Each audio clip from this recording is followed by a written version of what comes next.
आज जो भाई भाइयों में क्लेश है, द्वंद्व है, अशांति है, क्यों है? हम लोगों ने भाई भाई के रिश्ते को समझा नहीं, क्योंकि रामायण पढ़ी नहीं। देखो आज जितने भी द्वंद्व हैं, क्लेश हैं, विकृति है, किसके पीछे? सिर्फ पैसे के पीछे। कामी और लोभी, ये किसी काम के नहीं। जो कामी होगा वो भी कोई रिश्ता नहीं मानता, और जो लोभी होगा वो भी कोई रिश्ता नहीं मानता। इन दोनों का एक ही रिश्ता है, कामी का काम से, लोभी को दाम से। इसीलिए तुलसीदास बाबा ने बहुत अच्छी चौपाई लिखी, बात लिखी, कामी नार प्यार जिम लोभी प्रिय जिमदार, तिम रघुनाथ निरंतर प्रिय लागो मोइरा। जैसे कामी को स्त्री प्रिय है, लोभी को दाम प्रिय है, हे सरकार आप मुझे उतने ही प्रिय हो जाओ, उतने ही प्रिय। तिमि रघुनाथ निरंतर प्रिय लागौ मोहि राम, प्रिय लगुआ। आज लोगों को काम की चिंता है, आज लोगों को दाम की चिंता है, आज लोगों को राम की चिंता नहीं है, घनश्याम की चिंता नहीं है। जानते हैं एक बात, न दाम संग जाएगा न काम संग जाएगा। अगर संग जाएगा तो सिर्फ राम संग जाएगा, मात्र राम संग जाएगा। एक भीलनी, एक भीलनी जो अपने गुरु के वचनों पर अंधा विश्वास करती है। गुरुदेव ने कह दिया था तू कहीं बाहर ढूंढने मत जाना, तू यहीं बैठकर राम राम करना। जब तू यहीं बैठ के राम राम करेगी, तेरे राम, दुनिया राम को ढूंढने जाती है, तेरे राम तुझे ढूंढते हुए आ जाएंगे।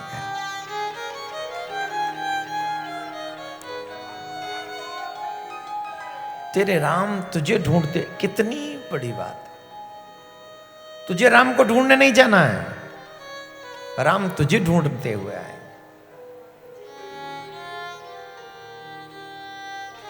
भरतलाल, न काम से प्रेम है न दाम से प्रेम है।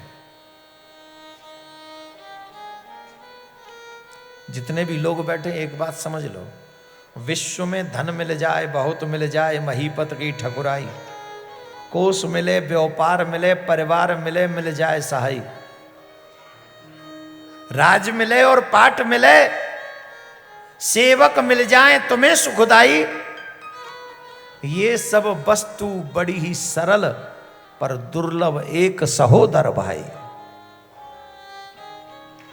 सगा भाई होना मुश्किल है, और उस सगे भाई से तुम चवन्नी के लिए लड़ पड़े। भाई होकर तुमने किसी के खेत में हल चला दिया, भाई होकर अपने भाई की जमीन हत्या ली, भाई होकर। अरे भाई हो कि कसाई हो, भाई से प्रेम कैसा करना चाहिए, भाई के प्रति व्यवहार कैसा होना चाहिए, ये रामायण से पता चलता है। रामायण पढ़िए। जिस समय भरतलाल को यह पता चला कि मेरे कारण राम को वनवास हुआ है, वनवास की चर्चा नहीं कर रहे हैं हम चर्चा कर रहे हैं भरत के प्रेम की। तुम 2 गज पे अपने भाई के लिए लड़ते हो, लेकिन भरतलाल को पिता के वचन अनुसार सत्य करने के लिए भरतलाल को अयोध्या का साम्राज्य मिला, छोटा मोटा नहीं, अयोध्या का पूरा साम्राज्य, और कोई विरोध नहीं। कोई ऐसा भी नहीं कि एक आध कोई विरोध कर रहा हो इसके चक्कर में कि भाई मुश्किल ना हो जाए, कोई विरोधी नहीं। राम जी ने कहा भरत प्राण प्रिय पावई राजू, मेरे प्राण प्रिय भैया को राज्य मिलेगा, इससे अच्छी बात नहीं हो सकती। चलो हम तो जा रहे हैं, वन को जा रहे हैं, राम वन को जा रहे हैं। जिस समय राम वन को गए थे, इसी अयोध्या की दुर्दशा हो गई थी। मैं मानवों की बात नहीं कर रहा हूं, पशु रोने लग गए थे, घोड़े रो रहे थे, घोड़े। रथ हाँके हिन नाए, सुमंत रथ हाँकते हैं, वो हिन नाते हैं, रोते हैं, बोले अयोध्या नहीं जाना। क्यों? जन राम को हम लेके आए थे, वो राम अब रथ में नहीं है, हम क्या जाके मुंह दिखाएंगे। बार बार मुख फेरते थे राम जी की तरफ। ऐसी तो सब पशुओं की थी। राम भरत का कोई विरोध नहीं कर रहा है वहां। गुरुजी ने कह दिया तुम राज्य करो, मां कौशल्या ने कहा तुम राज्य करो, राम जी ने कहा भरत प्राण प्रिय पावई राजू, राज्य करना चाहिए भैया, भरत राज्य करेगा, हम जाते हैं। किसी ने विरोध नहीं किया राम जी का और भरत जी का, एक ने भी। और उसके बाद भी भरत जी क्या कहते हैं, हंस वंश दशरथ जनक, हंस वंश दशरथ जनक, राम लखन से भाए, जननी तू जननी भई, विदिशन कछु न बसाए। तू मेरी मां है, तू।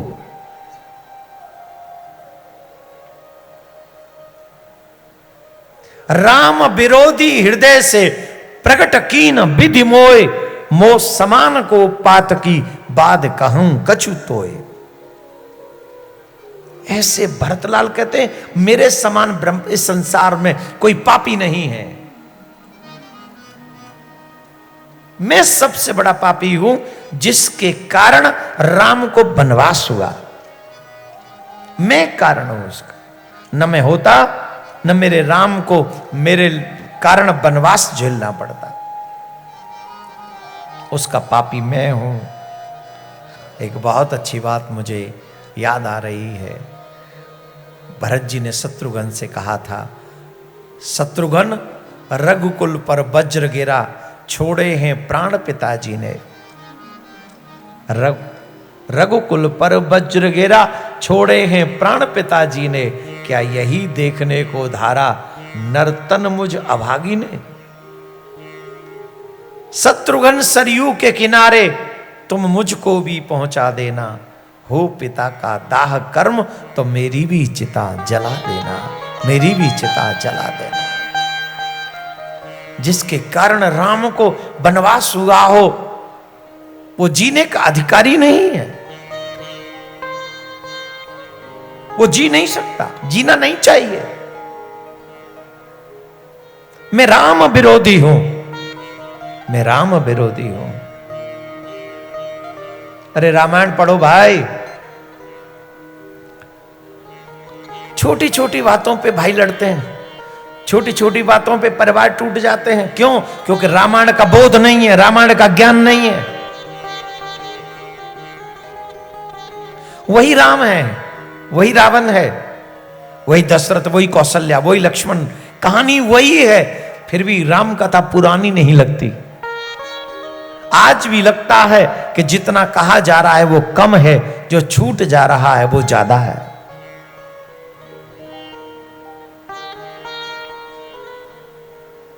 अगर हम भरतलाल के चरित्र को पढ़ें तो सच बताइए, क्या भाई भाई में लड़ाई हो सकती है?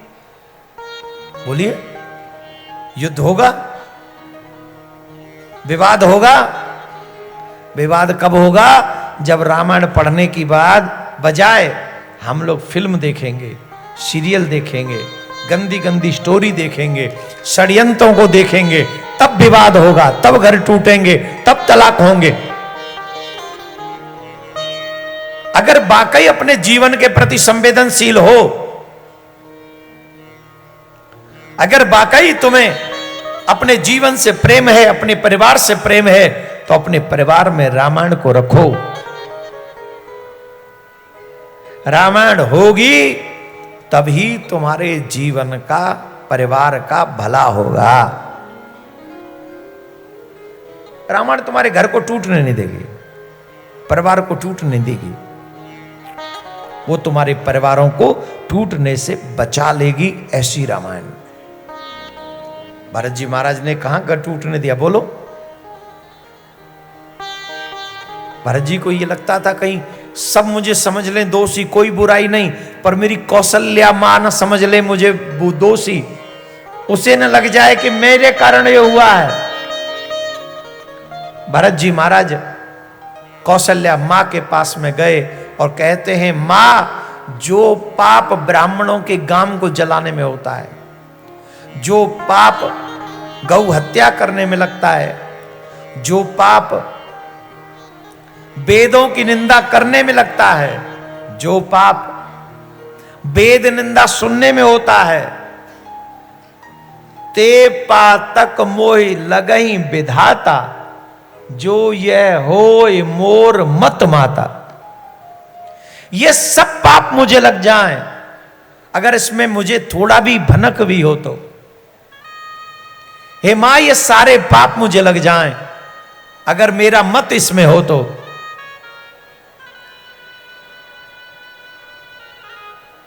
कौशल्या मां का हृदय भर आया। कौशल्या मां ने कहा, भरत, इसमें तुम्हारा कोई दोष नहीं है, तुम्हारा कोई दोष नहीं है, इसमें सारा दोष मेरे भाग्य का है।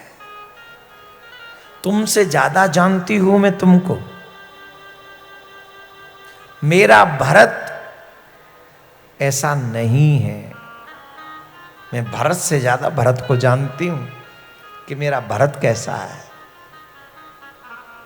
ये किसी का दोष नहीं है। भरत जी ने कहा, वो मां क्यों जिंदा है, वो हमारे कुल में क्यों आई। भरत जी की एक बात, भरत जी कहते हैं, मां, मेरी मां कैकेयी क्यों है, जिसने राम को, भैया को वनवास दिला दिया, मेरी मां तुम क्यों नहीं हो। पर मां, ये भी तो सच है ना, तुम जैसी मां पाने के लिए तपस्या की आवश्यकता होती है, और मेरी वो तपस्या नहीं है। तभी तो आपको राम जैसा पुत्र मिला, भरत जैसा पुत्र कैसे मिलेगा आपको। आप तो स्वयं तपस्विनी हो। कौशल्या मां कहती, ऐसा नहीं कहो पुत्र, इसमें किसी का दोष नहीं है, इसमें समय का दोष है। कैकेयी का इसमें कोई दोष नहीं, समय का दोष है। अच्छा, मां जानती हैं कि सबसे ज्यादा प्रेम तो कैकेयी मां करती हैं राम से।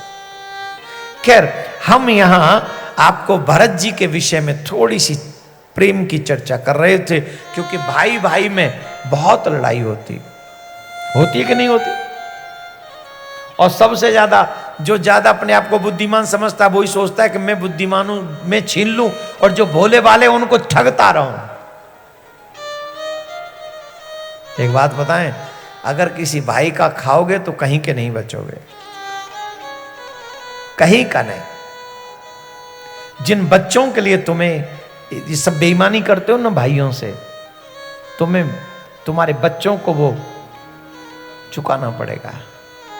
और कैसे कैसे, ये भगवान डिसाइड करेगा। इसलिए कभी भी हम तो कहते, किसी का भी हक क्यों खाना है, किसी का भी हक क्यों खाना है। आज नहीं तो कल तुम्हें वापस देना ही पड़ेगा। और इस बार भी नहीं दे पाए ना, तो अगले जन्म में देना पड़ेगा। एक मुझे, आज लोग मानते नहीं है, पर सरकार का नियम है 3 महीने में, 3 हफ्ते में, 3 दिन में या 3 साल में व्यक्ति को चुकाना पड़ता है। और उससे पहले बिना चुकाए मर गया तो अगले जन्म में चुकाना पड़ता है। एक सेठ जी थे, एक गांव में रहते थे, ध्यान से सुनना। एक सेठ जी थे, एक गांव में रहते थे। वो एक काम करते थे, जो भी उनके द्वार पर उधार मांगने आता था वो उसे उधार देते थे।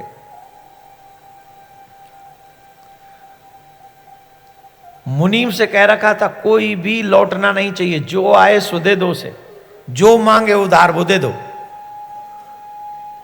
ठीक है। एक ही बात लिखी जाती थी, इस जन्म में लौट आओगे कि अगले जन्म में? क्या पूछी जाती थी? इस जन्म में लौट आओगे कि अगले जन्म में? सिर्फ यही पूछा जाता था और कुछ नहीं।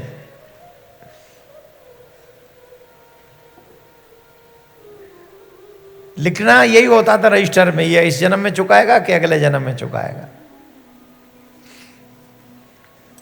वो जो कहता था वही लिख देते थे, वो पैसा मिल जाता था।